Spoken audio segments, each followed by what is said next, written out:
So hi friends, this is Mani. Special thanks to NCRT YouTube Telugu channel for encouraging new programs like this. So today I am discussing about the formulas. In this video, I am not discussing whether these formulas are good or not bad. So in our UPSC and APPSC exam pattern of view, they will not ask you, they will not frame a questions whether these formulas are good or bad. They will frame questions according to the Indian polity and economy and various aspects.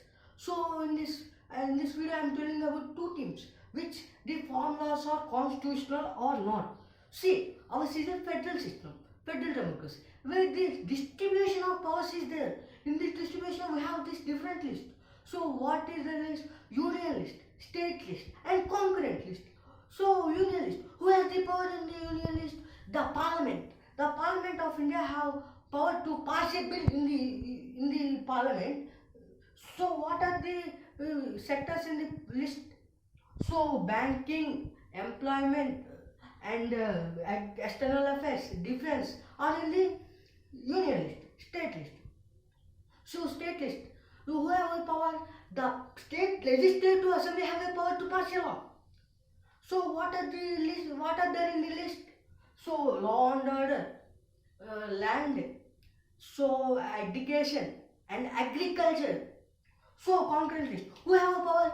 The state and both state and parliament have a power to pass a law in the concurrent list. So what are there in this list? Education, divorce, divorce and marriage. So agriculture also is there in the concurrent list. There is a conflict has been occurred because agriculture is in state list and concurrent list. So the state have the power to form a law. For example, the state want to pass a bill on agriculture. So it should be formed in the passed in the legislative assembly, and it should be signed by the president of India, not by the governor, because it is in the concurrent list. Or it is in concurrent list. So the Parliament of India should have violated the constitution because it has not taken the permission of the state while passing the bill. So how can the farmers sell their crops to one APMC mandis to another APMC mandis without the permission of the state? So this is unconstitutional. So some of there in the list: agriculture, entry 14, trade and commerce, entry 26, production and supply distribution of goods, entry 27, markets and fairs, entry 28. So these are the points which is useful in our prelims exams.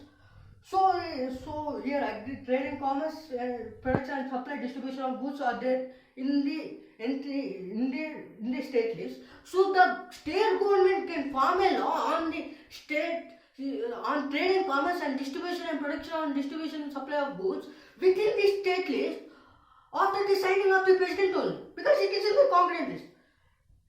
So it is unconstitutional. So the central government introduced entry 33, listed 3. So in concurrent list. In this list, what is there? Trade and commerce is there, production and supply distribution of goods is there under entry 26 and 23. So in this 33 also this is there, which is subjected to entry 33. So then the parliament has a chance to form a law under this entry 33. So originally it is not in the constitution, later it is added under the Third Amendment Act 1954. So under Article 369, the parliament has a power to form a law. In the whether it is in concurrent list or state list, so within the period of 5 years only the parliament has a power to form a law. So for the parliament should not have a law to form temporarily, because it is in state list permanently. So my dear parliament, don't make it permanent, because if you make it permanent, you make federal democracy into unitary democracy. So another major drawback is, so voting has been not done in the Rajya Sabha as per the rules of the House. So it has been violated the Article 100. So it is a major drawback. I am not elaborating it. So I am coming to team 2. As time was not this, I am not elaborating it. So the Supreme Court of India has entered into the picture. They said that I will mediate between the farmers of India, farmers of and government of India.